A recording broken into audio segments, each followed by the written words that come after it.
किसी को भी वोट क्यों दें, इस विषय पे आज बात करेंगे। तो मैं by profession computer science teacher हूँ और आर.के.पुरम विधानसभा से प्रत्याशी हूँ। तो पहले तो मैं खुद का ही बता दूँ कि मैं मुझे क्यों दें, और फिर औरों का बारे में थोड़ा-सा बताएँगे, डिस्कस करेंगे पूरा।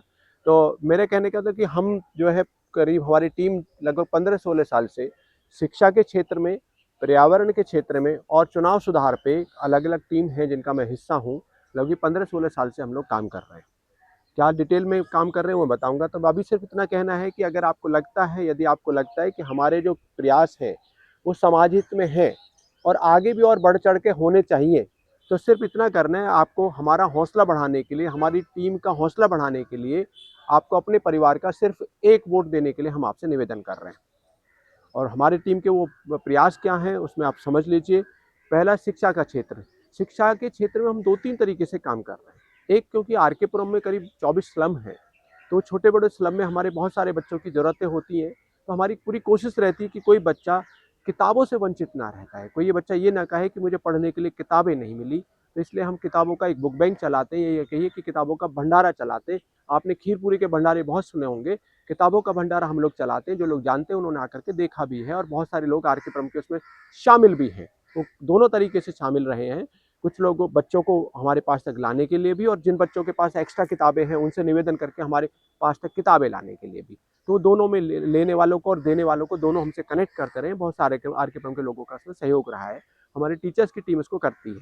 एक और इसमें प्रयास रहता है कि हमने बच्चों को किताबें तो दे दी, लेकिन माँ-बाप को भी गाइडेंस की ज़रूरत है। उनके माँ-बाप इस उसमें नहीं है, और सभी माँ-बाप को अपने बच्चों को समझाना थोड़ा मुश्किल होता है। तो ऐसे में उन बच्चों की काउंसलिंग बहुत ज़रूरी होती है। उस बच्चे को ये समझाना बहुत ज़रूर होता है कि शिक्षा का क्या महत्व है और उस शिक्षा होने से क्या होगा, उसके लिए शिक्षा ज़रूरी क्यों है। तो ये हम लोग ये काम बहुत समय से स्कूलों में और उनके घरों में जा कर के, कई बार हम क्या करते हैं, घर में जाते हैं तो, क्योंकि अब स्लम्स में तो क्या है, घर आस-पास में है, खड़े होने की जगह भी नहीं होगी। मेरी बहुत सारी वीडियोज़ में, फ़ोटोज़ में आप देख सकते हैं। बहुत सारी वीडियोज़ मेरे फ़ेसबुक पे और यूट्यूब पे अपलोड हो रखी हैं। तो 8-10 घरों से वहीं बच्चों को निकाला, उनके माँ-बाप को निकाला, उन बच्चों की काउंसलिंग करी, उनको शिक्षा का महत्व बताया, उनके माँ-बाप को, और बच्चों के बहाने उन माँ-बाप को भी मार्गदर्शन दे दिया कि आगे इन भविष्य के लिए, इन बच्चों के लिए आपको क्या करना है, कैसे करना है। कई बार आता है, कोई माता आती है कि जी मैं तो पढ़ी-लिखी नहीं हूँ। तो हम उसको बता के आते हैं कि तुम पढ़ी-लिखी भले ही नहीं हो, लेकिन जो इस बच्चे के लिए माँ होने के नाते आप कर सकती हो और दूसरा नहीं कर सकता। और उसके बाद, हमारे बताने के बाद, काउंसलिंग के बाद, उसमें काफ़ी हमें बहुत अच्छे रिजल्ट उससे मिले। वो माँ-बाप खुद कह रहे हैं कि नहीं, हमें तो कभी पता ही नहीं था कि हम ऐसा अपने बच्चों को ऐसा भी कर सकते हैं। तो बहुत अच्छे रिजल्ट मिले उसमें। डॉक्टर राजू तिवारी हैं, राजेंद्र यादव जी हैं, मुकेश वर्मा भैया हैं, आकाशदीप हैं, ऐसे बहुत सारे साथी हैं हमारे, दीपक है, मोहित है, ऐसे बहुत सारे साथी हैं जिसमें हमारे साथ रहे हैं।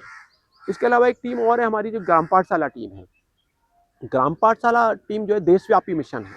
मैं भी उसका सक्रिय सदस्य हूँ, और इसके चलते हमने अपने गांव में भी ग्राम पाठशाला खुलवाई है। खुद मेरे घर में एक लाइब्रेरी बनी हुई है, जहाँ हम उसे बोलते हैं लाइब्रेरी, मतलब शिक्षा का मंदिर। जैसे हर गांव में एक एक दो दो मंदिर हैं, इसी तरह हम चाहते हैं कि हर गांव में एक शिक्षा का मंदिर यानी लाइब्रेरी बने, जिससे बच्चे 24 घंटे में से किसी भी समय जा करके अपनी पढ़ाई कर सकें। और अब उसका रिजल्ट बहुत अच्छा आ रहे हैं। जितने, ये हमारा कई साल का पुराना मिशन है, और उसमें जहाँ-जहाँ, जिस-जिस गाँव में हमारे ग्राम पाठशालाएँ बनी है, यानी शिक्षा के मंदिर बने, तो बच्चों को बड़ा फ़ायदा हुआ है। बच्चे का जब मन करता है, बच्चे रात-रात भर कर बैठ कर के पढ़ रहे हैं। जो बच्चे कहीं इधर-उधर खड़े हुए नज़र आते थे, वो ग्राम पाठशाला में बैठ के पढ़ रहे हैं। बड़े अच्छे रिजल्ट आ रहे हैं, वहाँ का पूरा माहौल बदल रहा है। ग्राम पाठशाला एक केंद्र बिंदु हो गया, जैसे बहुत सारी चीज़ों को आप वहाँ से संचालित कर पा रहे हैं। मान लो कोई बहुत बड़ा ऑफिसर है, या कोई बहुत बड़ा कोई कार्य होने जा रहा है, बच्चों को उसकी सूचना देनी है, या बच्चों से उसे संपर्क साधना है, या बच्चों की काउंसलिंग करनी है, तो ग्राम पाठशाला में सब आ जाते हैं। और क्योंकि वो राजनीति से दूर रहता है, तो वहाँ बहुत अच्छे रिजल्ट उसके आ रहे हैं। अब दूसरा प्रयास ये शिक्षा का क्षेत्र का हो गया। पर्यावरण के क्षेत्र में हम लोगों का, टीम का क्या रहता है कि हम लोग, जब सीजन आता है, तो हम 2 जुलाई को, कि हमारी टीम के 3-3 सदस्यों का जन्मदिन 2 जुलाई को होता है, 2 जुलाई को होता है। तो हम 2 जुलाई से शुरुआत करते हैं उस आओ पेड़ लगाओ अभियान की, और उसको लगातार 3 महीने तक हम उसको, 3-4 महीने तक हम, जब तक सीजन रहता है पूरा, हम उसे चलाते हैं।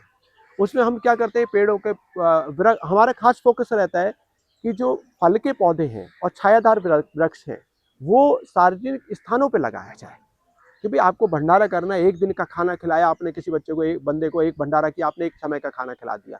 लेकिन अगर पेड़, एक पेड़ ऐसे किसी सार्वजनिक स्थान पे आपने पाल पोस करके बड़ा कर दिया, फल का पेड़, यानी अमरूद का पेड़ आपने लगा दिया, वो 10 साल 15 साल के लिए आपने जनता के लिए भंडारा कर दिया। कोई भी गरीब आदमी, कोई भी कम भूखा आदमी हो, कभी भी उस पे से अमरूद तोड़ करके खा सकता है। तो इस तरह की चीज़ें आपके उस भंडारे में, फलों के पेड़ में, तो बहुत लोग इसमें पार्टिसिपेट करते हैं। जन्मदिन पे हम पौधे लगवाते हैं, वर्षगांठ पे पौधे लगवाते हैं, ऐसे बहुत सारे मौक़ों पे पौधे लगवाते हैं। और दूसरा एक होता है हमारा, तीसरा जिसे हम बोलेंगे, हमारा चुनाव सुधार पे काम कर रहा है। मैं जिस पार्टी से चुनाव लड़ रहा हूँ, वो है राष्ट्रीय राष्ट्रवादी पार्टी। तो राष्ट्रीय राष्ट्रवादी पार्टी वो देश की पहली लोकतांत्रिक पार्टी मॉडल के तहत चुनाव लड़ने वाली पहली पार्टी है, जो लोकतांत्रिक पार्टी मॉडल के तहत चुनाव लड़ रही है। लोकतांत्रिक पार्टी मॉडल क्या है, उसमें थोड़ा सा बता दूं कि उसमें कुछ चीज़ें हैं जो मैं डिटेल में बाद में बताऊंगा। अभी मैं बता दूं कि ये पार्टी का 2 इंट्रोडक्शन मैं आपको दे दूं कि ईवीएम पे कैंडिडेट की फ़ोटो अभी लगने लगी है। उस कैंडिडेट की फ़ोटो लगवाने का जो कार्य किया है, वो राष्ट्रीय राष्ट्रवादी पार्टी ने किया है। मैं भी उसमें शामिल रहा हूँ। हम लोगों को 3 साल का प्रयास लगा उस फ़ोटो को लगवाने में, और मैं खुद 4 बार उसके लिए गिरफ्तार हुआ हूँ। इसी तरह से जब वो फ़ोटो लगा दी गई, तो फ़ोटो ब्लैक एंड व्हाइट लगा दी गई। तो उसके लिए फिर हम लोगों ने 2 साल का कोर्ट से प्रयास किया, और अब हम सफल हुए हैं। तो अब जो भविष्य में फ़ोटो लगेंगी, वो कलर फ़ोटो लगेंगी। इसी तरह से राष्ट्रीय राष्ट्रवादी पार्टी के और कई सारे, रोजगार क्रांति का एक प्रयास है। हम शहरी शिक्षित रोजगार गारंटी के लिए लगातार प्रयासरत हैं। हमने बहुत बार, अनगिनत बार उसके लिए गिरफ्तारी दी है, मैंने खुद गिरफ्तारी दी है। हमने पूरे दिल्ली सरकार को पूरा दस्तावेज दिया कि इसकी क्यों ज़रूरत है, कैसे ज़रूरत है, और इससे कैसे बच्चों का फ़ायदा होगा, और कैसे ये इम्प्लीमेंट हो सकता है, क्या इसकी संभावना है, कहाँ कहाँ कैसे किस तरह से हम इसमें कर सकते हैं। वो सारा दस्तावेज बना करके पार्टी ने दिया, लेकिन वहाँ से कोई रिस्पॉन्स नहीं आया। फिर हम लोगों ने अपनी प्रक्रिया जो होती है, कागजी कार्रवाई हो गई, धरना प्रदर्शन हुआ, गिरफ्तारियाँ हो गई, वो सब कुछ करते रहे। उसके बावजूद ये अभी तक हुआ नहीं है। हमारा मानना है कि अगर जैसे बहुत सारे देशों में इस तरह की सुविधा है कि आपका जो बच्चे हैं, जो छात्र हैं वहाँ के, वो पढ़ाई के साथ साथ कुछ काम भी साथ में करते हैं, जिससे उनका पॉकेट मनी अच्छे से निकल जाता है। उनको हर चीज़ के लिए माँ बाप पे निर्भर नहीं होना पड़ता। अभी क्या है कि वो 10 रुपये भी अगर बस के किराए के लिए चाहिए, तो 10 रुपये भी बच्चों को मांगने हैं। कुछ चाय कॉफ़ी पीनी है, कुछ चॉकलेट खानी है, फ्रेंड्स के साथ कुछ थोड़ा भी कुछ भी करना है, तो उसको हर चीज़ के लिए वो डिपेंडेंट है माँ बाप पे।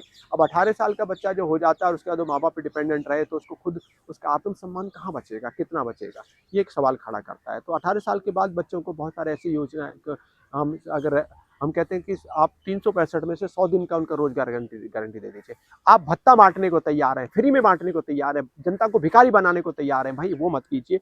उसके बजाय युवाओं को कम से कम आप जो जरूरतमंद है उसके हिसाब से तय कीजिए किसको देना है। लेकिन जो युवा हैं, जो जो काम करके अपना पॉकेट मनी बना करके अपनी पढ़ाई करना चाहते हैं, उनके लिए कुछ योजनाएं बनाएं। इस तरह की किया जाए कि वो 100 दिन, साल में 100 दिन काम करें, और बाकी दिन अपनी पढ़ाई करें। उससे क्या होगा, रोज युवा का ओवरऑल डेवलपमेंट भी होगा, वो जिम्मेदार बनेगा, जागरूक बनेगा। और दूसरा, हमारे टीम का सबसे बड़ा उद्देश्य ये है कि समाज हमारा शिक्षित बने, जिम्मेदार बने, जागरूक बने, सभ्य बने। ये हमारा पहला उद्देश्य शिक्षा के मिशन का रहता है।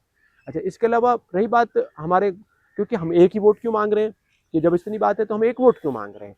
हम ये कहते हैं कि अगर आपने पहली बार में, ये मेरे को बहुत अच्छे से जाना नहीं है, और पहली बार में ही किसी, क्योंकि हम ऐसा इतिहास गंवा रहा है कि हमने पार्टी के नाम पे या किसी और कारण से उठा करके किसी को पहली बार में ही वो विधायक बना दिया, और उसके बाद हमारा अनुभव बहुत अच्छा नहीं रहा। तो इसलिए ज़रूरी है कि हम लोग परिवार से एक वोट मांग रहे हैं। एक वोट मांगने के बाद हम आपके परिवार से कनेक्ट हो जाएंगे। आपकी कोई समस्या आएगी, कोई आपके सुझाव भी लेते रहेंगे, आपकी समस्याएं भी लेते रहेंगे, अपने प्रयास करते रहेंगे। पूरा 5 साल का समय होगा मेरे पास, आपके पास समय होगा मुझे आकलन करने का, मुझे अच्छे से परखने का कि मैं इस लायक बन पा रहा हूँ या नहीं बन पा रहा हूँ। मेरे पास समय होगा पूरे 5 साल अपने आप को निखार करके उस लायक योग्य बनाने का। तो ये 5 वर्ष बहुत होंगे। और उसके बाद अगर लगेगा, आपको लगेगा कि हाँ, आपके शर्तों पे हम खरे उतर रहे हैं, और मुझे लगेगा कि मैं आपको अपना वो कर पा रहा हूँ, तो हम 5 साल बाद इस विधायक की जिम्मेदारी को लेने के लिए उस समय निर्णय ले लेंगे। तो इस तरह की बहुत है। और मेरा खुद का अनुभव रहा है कि मैं आर्मी के ऑफिसर्स को पढ़ाता रहा हूँ, आर्मी के डिफेंस ऑफिसर्स को मैं IT ट्रेनर रहा हूँ, कॉर्पोरेट ट्रेनर मेरा होंडा मोटर्स में मैंने पढ़ाया है। भारतीय एयरटेल आपने सुना होगा, भारतीय एयरटेल का ही एक ब्रांच कंपनी है, भारतीय रिसोर्स लर्निंग सेंटर। मैं वहाँ असिस्टेंट मैनेजर कम सीनियर फैकल्टी, मेरी लास्ट जॉब थी। उसके बाद से मैं फ्रीलांसर की तरह काम कर रहा हूँ। उससे पहले ही आर्मी ऑफिसर्स को, लेफ्टिनेंट कर्नल, कर्नल और ब्रिगेडियर रैंक के ऑफिसर्स को मैं आईटी ट्रेनर रहा हूँ। हालांकि मैं टीचर था, उनको कंप्यूटर पढ़ाता था, प्रोग्रामिंग लैंग्वेज पढ़ाता था, लेकिन उसके बावजूद भी मैंने उन लोगों से बहुत कुछ सीखा है। तो ये चीज़ें जो है हमें निर्भर करती है, क्योंकि एडमिनिस्ट्रेशन मेरा 12 साल का मेरा एडमिनिस्ट्रेशन वर्क भी रहा है, टीचिंग भी रहा है, समाज से मैं जुड़ा रहा हूँ। तो मुझे पता है, मैं ऐसा महसूस करता हूँ कि हम विधायक की जो जिम्मेदारियाँ हैं, हम उनको अच्छे से निभा सकते हैं और बहुत अच्छा हम कर सकते हैं। पूरी टीम हमारे सहयोग में रहेगी तो हम इसको बहुत अच्छा कर पाएंगे। आगे के लिए फिर डिस्कस करेंगे। धन्यवाद।